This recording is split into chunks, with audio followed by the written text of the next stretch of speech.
I can't live this life anymore! No more dick! Dick! Dick! Dick!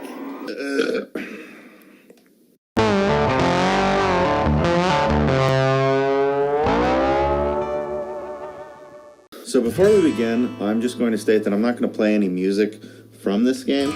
All the music is licensed music, and all of the music that's licensed is drug related.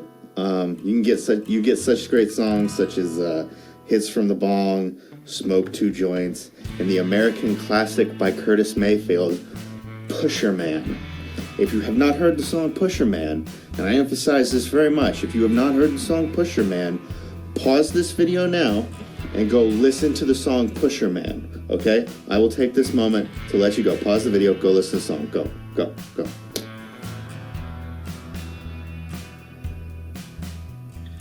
Wasn't that such a great song? Truly, poetry in every single word. Every single word. As far as the story goes, you play either asshole cop Jack, who is voiced by Michael Madsen back when Michael Madsen gave a shit, or you get to play as asshole cop Marcus Hill, who is voiced by Ice-T, Ice Cube, Vanilla Ice, Mr. Freeze, Jack Frost. Did I mention that these two characters hate each other? And the two of you have to set out and determine where the new street drug Liquid Soul is coming from, and shut down the manufacturing and distribution operations for good! Exclamation point. Along the way, you'll run into corrupt cops, violent strength gangs, crooked politicians, psychos with hook hands. You'll meet up with a special drug task force, and then you go to China, where for some reason you're still allowed to arrest people and exert your authority. You'll fight Chinese monks, you'll murder tons and tons and tons and tons and tons of people. You'll be double-crossed, tempted to turn bad. You'll infiltrate an underground base and fight a giant robot. Does that sound exciting, kids?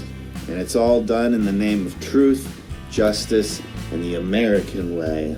The gameplay is both involved and entirely pointless in its complexity. Why this game attempts to be more than a mindless fighter slash shooter slash beat 'em up slash giant turd is beyond me. So it's a mission-based game in a sandbox setting. You play as either Marcus or Jack, and you set out into the urban jungle to fight crime. Each mission is presented as follows, exactly as follows all of the time. You get or receive information via your PDA, either from the game or from a superior within the story. Then, you proceed to follow a series of checklist tasks until the mission is complete, or until you lose and give up and realize that you've ultimately wasted your life and your money on a hobby that provides artificial thrills that you could have gotten on your own had you just put down the controller and gone out and engaged with the real world.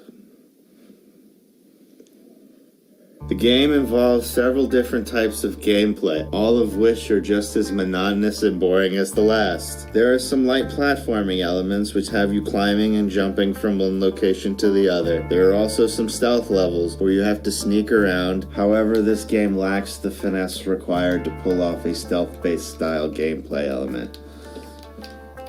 Look at how I'm playing this.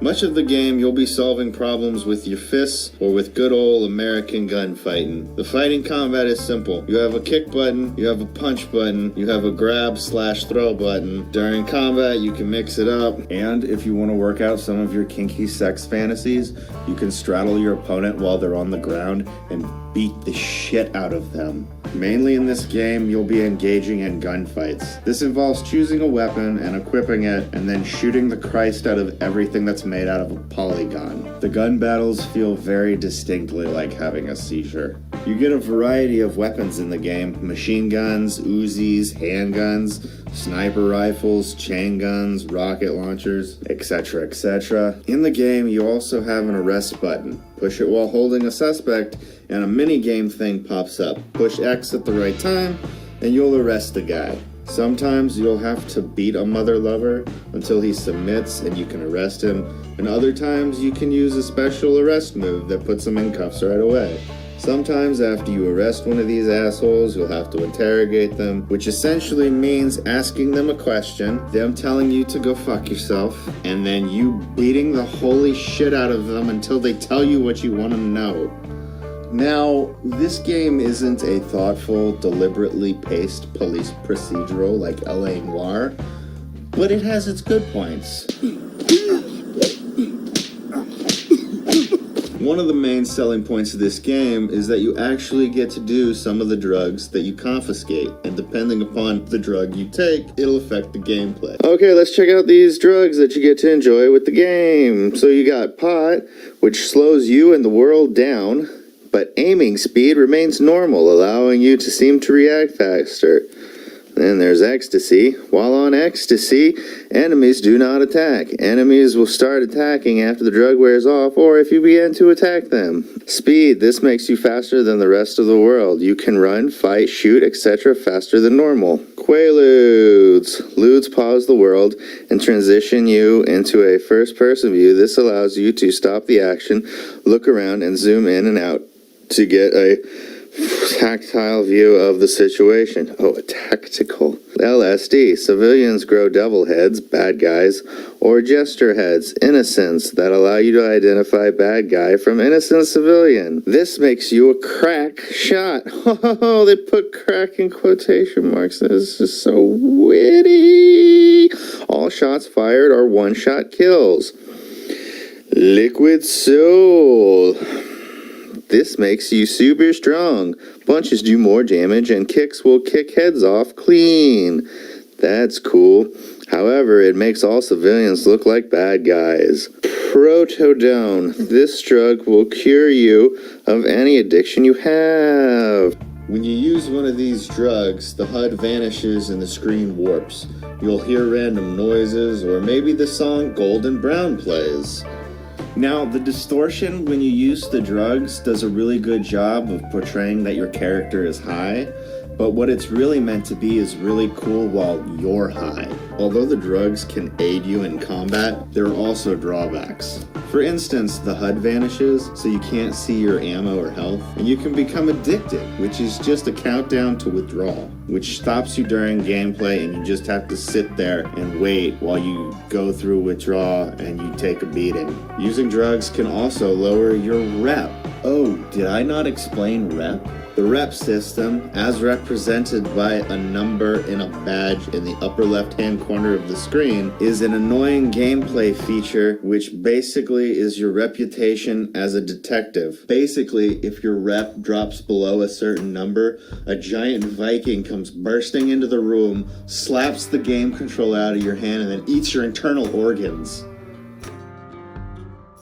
Just kidding. It's way, way, way less fun than that. If you do something bad, like interrogate someone to death, fail a mission, use too many drugs and become addicted, or viciously slaughter a group of innocent bystanders, you lose rep, until eventually you're demoted to being just a regular beat cop, solving bland random crime that pops up throughout the city until you work your way back up to Dick. And if you fail at being a street cop in a uniform, then you get kicked off the force entirely, and you have to go around just being a regular asshole. And who the fuck wants to be that in a video game? So there are other gameplay elements to this stunning masterpiece of a game, like selling drugs, random street crime, flashing your badge to get stuff, side missions, in-game choices where you can sell out your partner in the force and become corrupt.